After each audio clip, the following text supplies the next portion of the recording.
Hey gang, it's Oracle 684 back here once again. I'm here with another movie review. Of course, you're gonna excuse the tone of my voice. I'm still recovering from a cold. I'm a little stuffy up in here. Pretty much everything is drained out. Sorry to gross some people out, but this review is on It, the 1990 made-for-TV film, which I really enjoy it. I did see the first part of the remake that went to theater, but I have not seen the second part of the remake. So I definitely enjoy the 1990 version over the remake, and there are a couple things why. At that time in 1990, you had a lot of Stephen King films coming out, both either in theater or on TV. And for one of these things here, I've never read the book, and it's a real long book. The It book is really long, and I know that the books are usually better than the movies or TV made for movies or TV movies. In this case, the It 1990 version didn't have a lot of the things that was in the book, or didn't cover a lot of things that were in the book. And I think some of the things was in the same way with the It remake. I don't think a lot of that, at least some of it might not have been in the books. But why I like this film so much, even though it's like over 180 minutes, why I like this film so much is because, excuse me, it's getting kind of dark out here. The thing is, I'm going to go ahead and actually put the light on. Hold on a minute.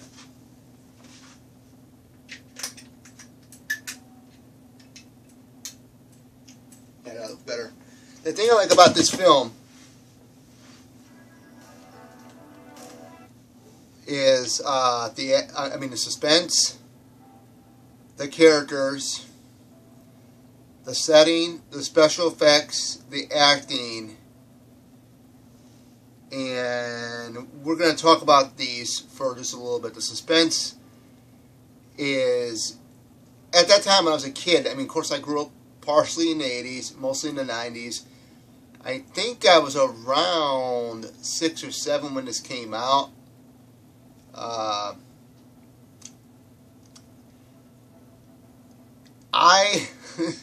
You guys are gonna laugh at this, and at the time I did not like clowns, but I grew out of that whole fear of clowns.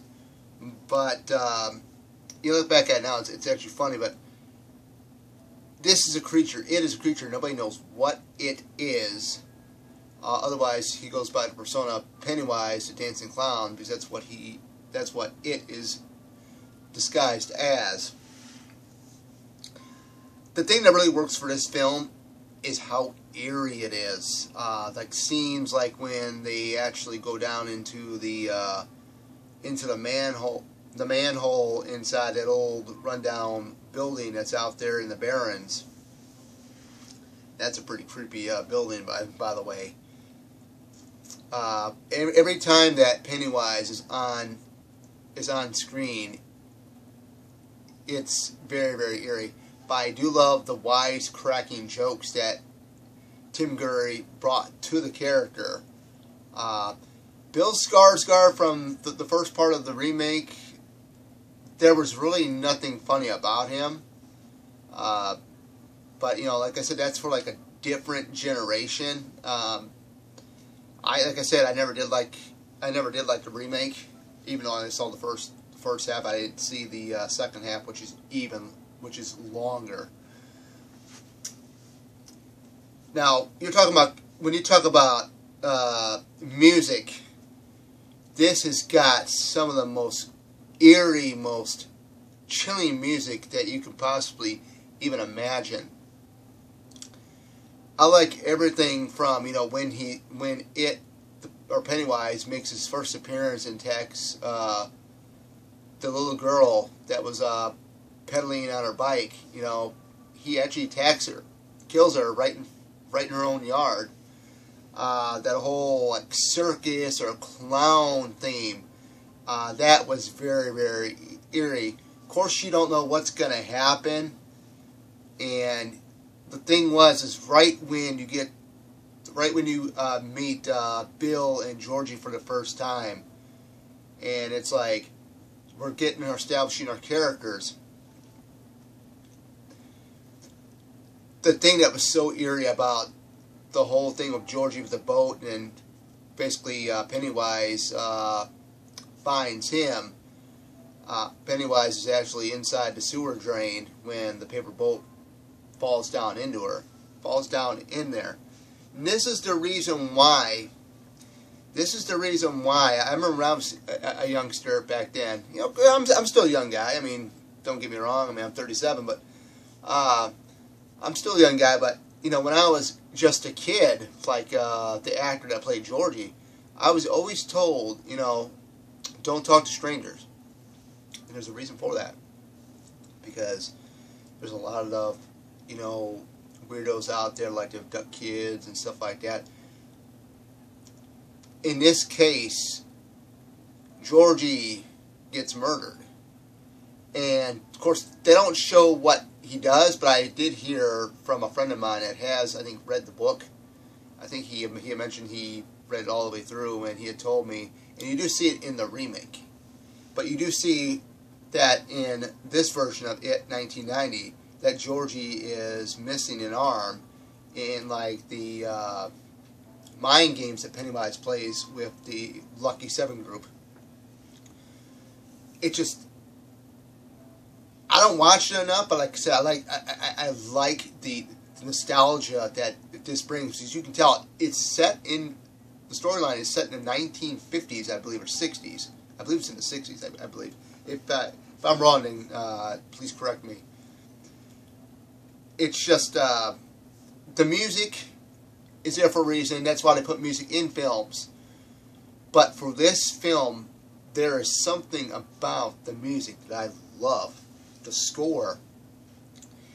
Even in the scene when they have defeated Pennywise for the first time, when they were kids, when older Bill, who is, you know, played by Henry Thomas, or not Henry Thomas, Richard Thomas from the Waltons. I got that mixed up there, sorry about that. The time that he was telling about Stan was hearing voices that was coming from a house. Stan was in a park doing bird watching. That whole theme music right there was just eerie. It was like a howling in the wind. It was like a howling in the wind type of an effect. And then you hear, you know, Pennywise calling out his name, you know. That just sent a chilling. I mean, that just gives me chills every time I see that. You know, the circus music, that's what I'm going to talk about. The circus music, which is really funny too. It's great. It serves its purpose too there with when they open up as adults, when they all come back as adults for the second half. And of course, you know, Stan had basically committed suicide, but they all go to the library in Derry, Maine, and right when they open the refrigerator to see Stan's head, that whole circus music starts coming up again, and I thought that was, I mean, I thought it's really good, real good, you know, timing on everything. The setting is in Derry, Maine. I think that's a pretty good setting. I like the neighborhood, the areas that it was in. Even the inn where they were staying at when they came back, I think it was like 30 years later when they were adults. I thought that was pretty cool. And right near the Barrens where the Lucky 7 would hang out, I thought that was a pretty cool area. I mean, I love outside. I love to do hiking and walking and stuff too, but I think that was a pretty good location where their little headquarters or the little stationary hideout, or what do you want to call it, the Lucky 7 have. I thought that was really cool. The special effects for this film, for this being a 1990 film, there were no CGI effects. Everything was all practical, very practical. Of course, that's what a lot of the stuff was done, like in the 70s, 80s, and part of the 90s. And I think the special effects were great, except for that giant spider thing that Pennywise ends up turning into. That I heard on the commentary, I believe it was from the guy that played Mike, the adult Mike Hanlon. I can't remember his name, but I thought in the book that it was supposed to be a giant turtle or something. I'm not really sure because I've never read the book. But I think the special effects for that at its time with the spider was so-so. It, you know, really wasn't that great. But hey, I mean, it works for me. The acting was great. I love the acting. Everybody from, you know, Seth Green, the late John from Brandis, Emily Perkins, Marlon Taylor, the late John Ritter, Richard Thomas, Annette O'Toole. Definitely some top-notch acting there. I really enjoyed it. And I'm very, very surprised because the starring lineup that they had was really good. And also the guy that played the adult Eddie was really funny. I loved all the jokes. And, you know, God rest his soul, the actor that played him, I think it was, oh, what's his name? Let me go get the case here. I got it right over here. Let's see. Well, his name is Harry Anderson. Harry Anderson, I believe, was the adult Richie Tozier. He passed away a couple years ago, but you know, I love the cast. Everybody, everything about them, everything, just everything. I can't really go much. I'd probably go into details of why, but that would probably take a long video to do all that.